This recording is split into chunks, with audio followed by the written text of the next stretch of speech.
কোনো এক জায়গায় আলোচনা ছিল। তো এই ইনসাফের কথা যখন শুরু হয়েছে তখন কানে কানে এসে বলে, হুজুর নামাজের কথা বলেন। কি বলল? নামাজের কথা।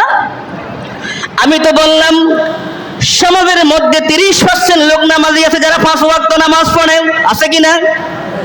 30% লোক আছে যারা তাদের অর্থগুলা ব্যয় করে আল্লাহর রাস্তায়, আছে কিনা? আছে। কিন্তু 2% লোক সমাজের মধ্যে পাওয়া যাবে না যারা ইনসাফ করে। পাওয়া যাবে? তাহলে বলেন নামাজের গুরুত্ব বেশি না এখন ইনসাফের গুরুত্ব বেশি? ইনসাফের গুরুত্ব বেশি, আদলের গুরুত্ব বেশি। আপনি একটু চিন্তা করে দেখেন, আপনার সহধর্মী স্ত্রীর সঙ্গে আপনি আদল করেন নাই, মায়ের সঙ্গে আপনি আদল করেন নাই, পিতার সঙ্গে আপনি আদল করেন নাই, প্রতিবেশীর সঙ্গে আপনি আদল করেন নাই, সমাজের মাতব্বর হয়ে, সমাজের চেয়ারম্যান হয়ে, মেম্বার আপনি আদল করেন নাই। আল্লাহ তাআলা বলতেছেন, ওয়ামান লাম ইয়াহকুম বিমা আনসালাল্লাহু ফাউলাইকা হুমুল কাফিরুন। কার কথা? আল্লাহর কথা।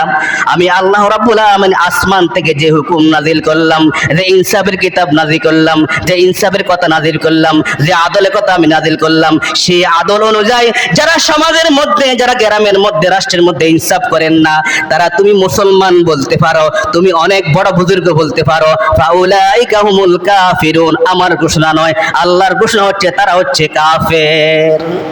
তারা কারা? মুখ কি বন্ধ হয়ে গেছে আপনাদের? এটা কার কথা? আল্লাহর কথা। একই সূরার মধ্যে আল্লাহ তাআলা বলতেছেন, ওয়া মান লাম ইয়াহকুম বিমা আনসালাল্লাহু ফাউলাইকা হুমুজ জালিমুন। আমি আল্লাহ রাব্বুল আলামিন যে বিধান নাজিল করলাম আদলের জন্য, ইনসাফের জন্য, আমি আল্লাহ তাআলা যে শরীয়ত নাজিল করলাম আদলের জন্য, ইনসাফের জন্য, আমি আল্লাহ রাব্বুল আলামিন আমার পক্ষ থেকে যে মুহাম্মদ রাসূলুল্লাহ সাল্লাল্লাহু আলাইহি সাল্লামকে পাঠালাম ইনসাফের জন্য, সে ইনসাফ তোমাদের সমাজের মধ্যে তোমরা প্রতিষ্ঠিত করো নাই। ফাউলাইকা হুমুজ জালিমুন, তোমরা হচ্ছে জালিম। কার কথা? তাহলে এই জালিমগুলো নামাজি, নামাজির মধ্যে থেকেও ঠিক আছে না? 30% নামাজি আছে, 2% আদলকারী লোক।